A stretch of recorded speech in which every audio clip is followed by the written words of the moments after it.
Sonia and Mona firm में partners हैं। 1 दिसंबर 2023 में मोना ने लोन दिए 3 लाख टू द फर्म। कोई पार्टनरशिप डीड नहीं हुई इनकी। हमारा 31 मार्च में ही पूछ रहा है कि इंटरेस्ट ऑन लोन मोनू को कितना देंगे।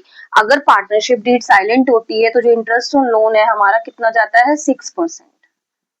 पार्टनर का जो लोन है उसको इंटरेस्ट उसे 6% देते हैं। और कब दिया इसने 1 दिसंबर में। तो दिसंबर जनवरी फरवरी मार्च, दिसंबर जनवरी फरवरी मार्च 4 महीने का हम कैलकुलेट करेंगे। तो इसे कैलकुलेट कर देंगे। ये 2 0 से 2 0 कैंसिल, 6 2 12, 2 2 4, कितना आ जाएगा ये हमारा 6000। मोहित और रोहित फर्म में पार्टनर्स हैं, पीएल शेयर करते हैं 3:2 में। इन्होंने एडमिट करा राधा को 1/5 के लिए आई। राधा के एडमिशन से पहले जो ऊपर हमारी बैलेंस शीट होती है ना, इसमें फर्नीचर की वैल्यू दे रखी है 6,30,000 रुपीज। ये कह रहे हैं फिर हम जब राधा का एडमिशन हुआ तब उन्होंने रिवैल्यूएशन करा तो देखा कि फर्नीचर 10% अंडर वैल्यूड पाया गया। ये बहुत इंपॉर्टेंट एडजस्टमेंट है।